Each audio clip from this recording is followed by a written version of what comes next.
je voudrais aussi dire quelques mots à propos de Shams de Tabriz, parce que là, le temps est très court, parce que c'est un sujet très vaste.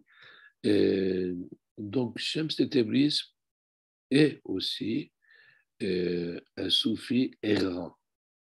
Alors, pourquoi errant? Parce que dans la tradition soufie, que tout homme qui a la foi, qui a envie de vivre la vérité et de vivre tout instant de sa vie avec Allah Ta'ala,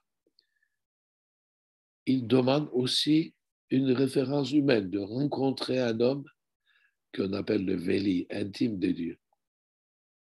Donc Shems, il a fait le tour du monde musulman tout le temps en priant, disant, mon Dieu, fais-moi rencontrer quelqu'un. Il était à la recherche de quelqu'un qui pouvait le considérer un homme intime de Dieu.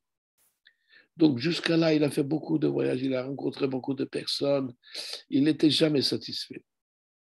Et un jour, il fait un rêve dans lequel on dit, ben écoute, on t'a accordé, ce que tu cherchais, va dans la ville de Konya, c'est là que tu vas trouver l'homme que tu cherches.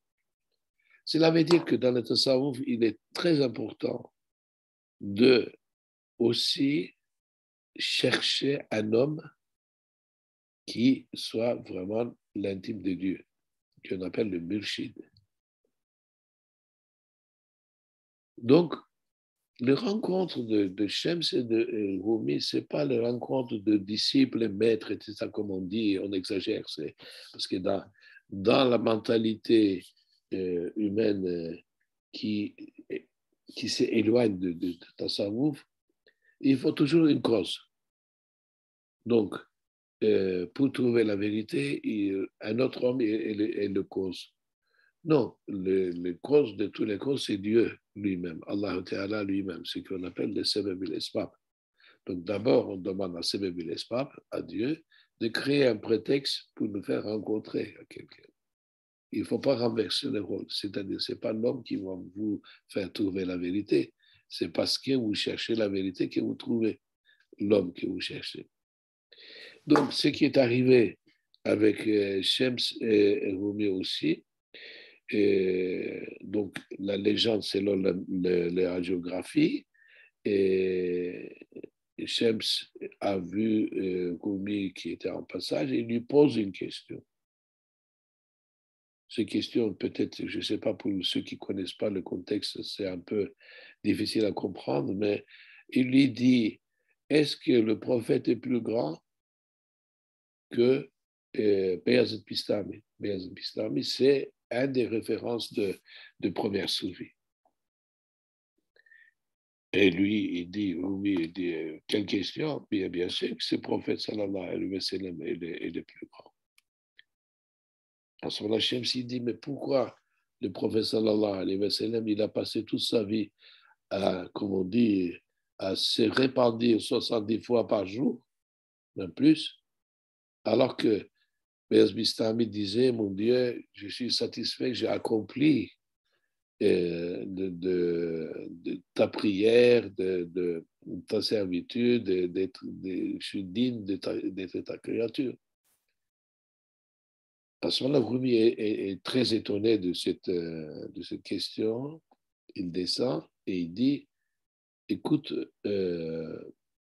prophète sallallahu alayhi wa sallam avait une soif telle qu'il aurait pu boire des océans qu'il aurait dit encore. Alors que Beyaz Bistami n'était qu'une cruche qui s'est remplie vite, il a dit Alhamdulillah. Parce qu'il ne pouvait pas supporter plus que ça. Donc, cette question et réponse fait que ces deux hommes, ils ne se sont jamais quittés. Et il y a beaucoup de choses qu'on appelle de keramet, de prodiges. Parce que là, je voudrais souligner un phénomène, parce que il y a Moujiza. C'est des états extraordinaires que le prophète ont vécu. Mais ce n'est pas par leur volonté, c'est-à-dire Dieu a créé des choses sans qu'il y ait une explication logique pour confirmer la prophétie, pour soutenir le prophète. Comme par exemple la naissance de Jésus, son père, c'est un miracle. Mais il y a aussi des prodiges qui se manifestent par les soufis. Il est absolument interdit de les évoquer parce que les gens, ils croient devoir d'avoir trouvé un Veli, un cheikh, un mouchid, parce qu'on les attribue des choses extraordinaires. Non, ces hommes-là, ils ne sont pas des Superman de Hollywood. C'est tout à fait erroné de les imaginer comme ça. D'ailleurs, on dit que c'est la calamité des soufis que des prodiges apparaissent par eux. Ça, c'est vraiment la version les plus populistes des gens. Et il a dit que j'avais mal à la tête, je l'ai vu, il est passé, donc il est prodigieux. Enfin, de ce genre de choses. Mais évidemment, les radiographies sont remplies de ce genre de choses extraordinaires. Par exemple, la femme de Rumi, Kira Hatun, un jour, elle voulait voir qu'est-ce qui se passe entre Shems et Rumi. Donc, il s'est mis au seuil de la porte discrètement et il observait, enfin, il essayait de voir ce qui se passait. Et il dit que d'un coup, le mur s'est ouvert, il y a eu des gens qui sont rentrés et qui ont déposé sous les pieds de Shems et Rumi des fleurs de roses. Et puis ils sont partis. Et quand ils sont partis, Rumi, il a donné à sa femme ces fleurs en disant, mets-les dans une vase, etc. Elle était tellement curieuse de savoir, et là, donc, enlevé une feuille de ces roses, il est allé voir chez les Attar, donc chez les pharmaciens de l'époque, en leur demandant c'est quoi cette rose. Et les hommes qui ont vu ces pétales de rose, ils se sont dit mais comment c'est possible?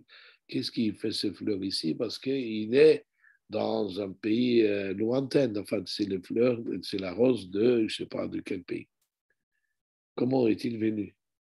Et donc là, il a compris qu'il y avait quand même une situation prodigieuse. Il y a aussi, par exemple, une fois, Rumi, il disparaît dans une nuit. On ne sait pas où est-ce qu'il est, etc. Et quand il rentre, son épouse voit ses pieds remplis de sable, etc. Donc, il les lave. Et après, Rumi dit, mais ces sables quelque part, parce qu'il ne les montre pas aux autres, c'est le sable de la Mecque. Mais comment est-ce possible? Il dit, il y avait un homme qui avait besoin de me voir, je suis allé le rendre visite.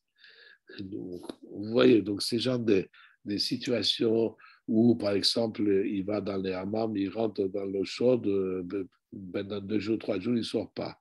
Ou ils font des sémas pendant 4 jours, 5 jours sans s'arrêter, etc.